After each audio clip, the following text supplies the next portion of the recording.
एक बार जोरदार ताली बजाकर स्वागत करें जिनकी बेटी का जॉब लगा है।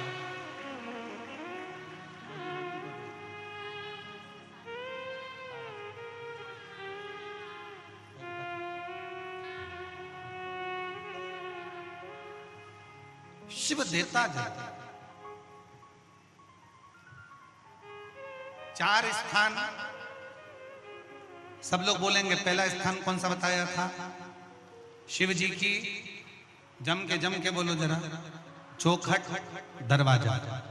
दूसरा स्थान नंदी के नजदीक में, नंदी हॉल में, नंदी के पास में। तीसरा स्थान शिवालय के पास में जो कुआं हो, बावड़ी हो, तालाब हो, सरोवर हो, नदी हो, कुंड हो, वहां 2 मिनट 5 मिनट बैठकर बाबा से अपने मन का भाव जरूर कहना चाहिए। चौथा स्थान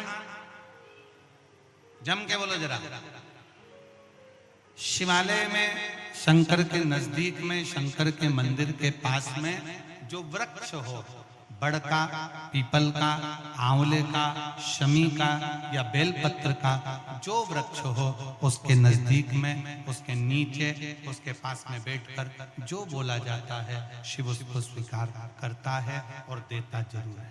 और 5वें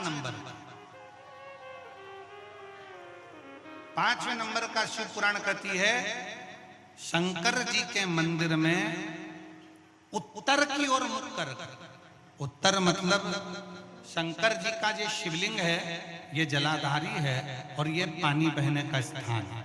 शिव जी के मंदिर का जो पानी बहने का स्थान होता है वो उत्तर का होता है।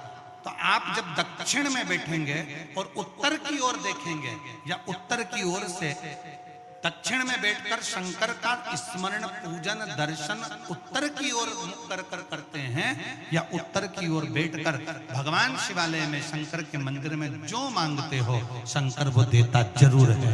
ये 5 स्थान बताए, ये 5 स्थान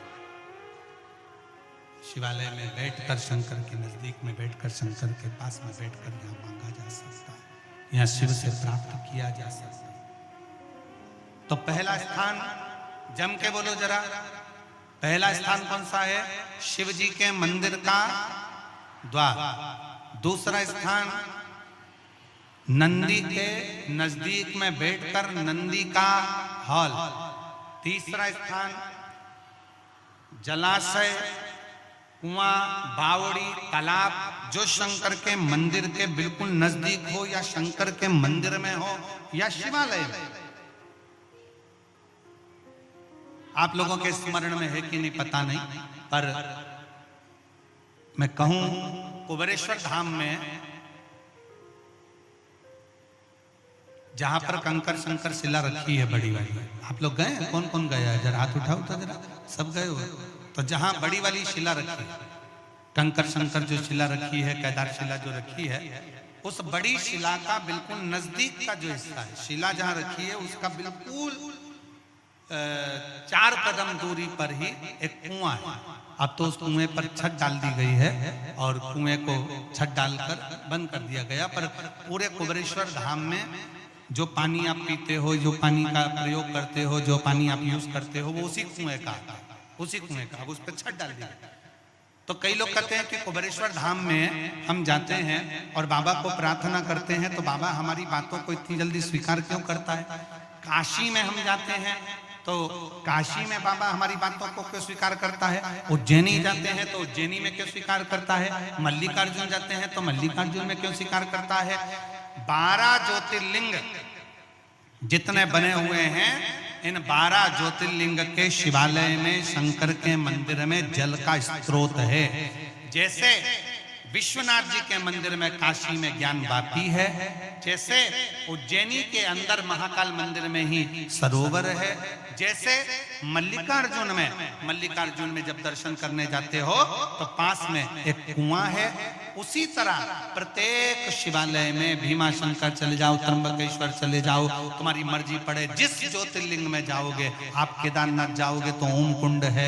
ऐसे जितने जितने ज्योतिर्लिंग का दर्शन करोगे, प्रत्येक ज्योतिर्लिंग के नजदीक में, ज्योतिर्लिंग के अंतर्गत, ज्योतिर्लिंग मंदिर के अंदर एक ना एक शिवालय के पास में जलाशय रहता है। वो जलाशय क्यों रहता है? उस जलाशय के अनुकूल जब हम अपने मन की कामना करते हैं, वहां बैठकर आराधना करते हैं, तो भगवान शंकर पर उस जलाशय का जो पानी शिव पर चढ़ता है, तो हमारे मन की तरंगे शंकर स्वीकार कर कर हमारी झोलियां भर देते हैं। जितने जलाशय। और हमको बड़ी खुशी हुई जब हम कांकेर के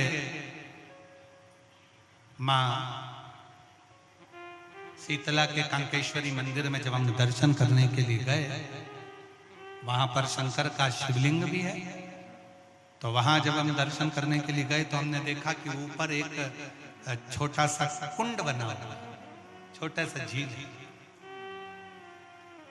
और हमारे जैन साहब कह रहे थे कि वो एक नहीं दो है, दो झील। जैन साहब बता रहे थे कि वो गुरुजी वो दो झील